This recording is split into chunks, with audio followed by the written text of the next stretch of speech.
In today's video, I'm going to teach you how to create a shortcut to a file. Creating a shortcut in Google Drive is a quick way to place a pointer to a file exactly where you and your team need it, without moving or duplicating the original. This keeps your folders tidy and avoids confusion about which version is the source of truth. Let's walk through it together, step by step. First, locate the file you want to link to.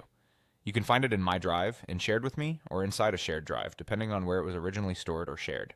If you're not sure where it is, use the search bar at the top of Drive or switch between List and Grid View to scan more easily.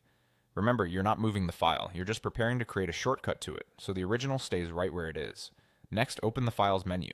On a computer, right-click the file. If you're using a trackpad, a two-finger click works the same way. You can also hover over the file and click the three vertical dots that appear. Both actions open the same Options menu. This is where you'll find the command to create the shortcut. Now select Organize, then choose Add Shortcut. This is different from Move. Move would relocate the original file, which you don't want.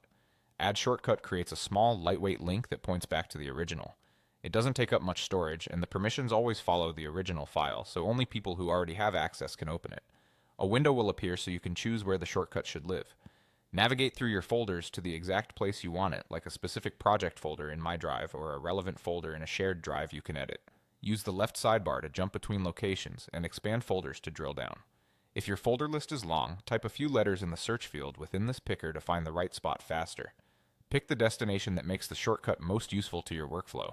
Finally, click Add Shortcut to confirm. You'll see the shortcut appear in the destination folder, usually with a small arrow on its icon so you know it's a shortcut.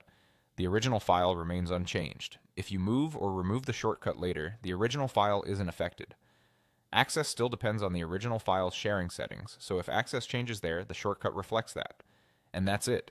You've created a clean, efficient path to your file, exactly where your team expects to find it.